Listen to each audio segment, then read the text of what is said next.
குட்டீஸ் வாங்க நம்ம தேர்ட் ஸ்டாண்டர்ட் புக்கோட செகண்ட் பேஜ் வந்து நம்ம பார்க்க போகிறோம். ரொம்ப அழகான ஒரு பேஜ் தான் கொடுத்துருக்காங்க.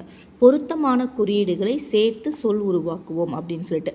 இது எல்லாமே தமிழுடைய துணை எழுத்துக்கள் நம்ம சொல்லுவோம். புள்ளி, மேல் புள்ளி, துணைக்கால், கொக்கி, சுழி கொக்கி, ஒற்றைக்கொம்பு, இரட்டைக்கொம்பு. ஓகேவா? இது எல்லாமே துணை எழுத்துக்கள். இதை கொண்டு போயிட்டு தனியாக நம்ம எங்கேயுமே போடக்கூடாது, யாரோட சேர்ந்து தான் இருக்கும். இப்போ பாருங்கள், இந்த தான்ற எழுத்துக்கு மேலே புள்ளி வச்சா இத்து, இந்த ரா மேலே இந்த கொக்கி போட்டால் ரீ, இந்த யா மேலே இந்த சுழிச்சி கொக்கி போட்டால் ஈ. அதே மாதிரி இந்த சா பக்கத்தில் இந்த இரட்டை கொம்பு சேர்ந்தால் சே, தனியாக வராது. அதே மாதிரி பாருங்கள், இந்த சொல்லு கூட பாருங்கள், ஒற்றை கொம்பு வந்திருக்கு, துணைக்கால் வந்திருக்கு, நடுவில் சா வந்திருக்கு. அப்போ சோ அப்படி நம்ம என்ன பண்ணுவோம், ஒரு எழுத்தோட துணையாக தான் இது போகுமே தவிர்த்து தனியாக போகாது. அப்போ நீங்கள் இதை புரிஞ்சுக்கணும். இது துணை எழுத்துக்கள். இப்போ பாருங்கள், மான், மீன், அழகாக அப்படி கொக்கி எப்படி எழுதணுங்க பாருங்கள்.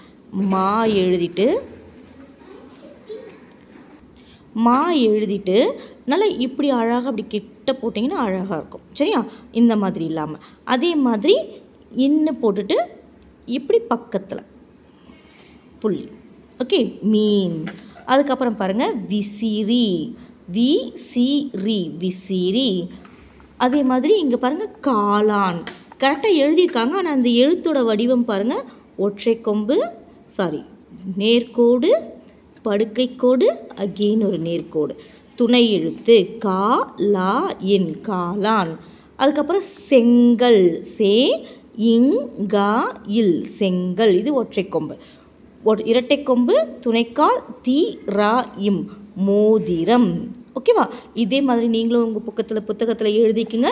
எழுதிட்டு நல்லா படிங்க. Okay, thank you.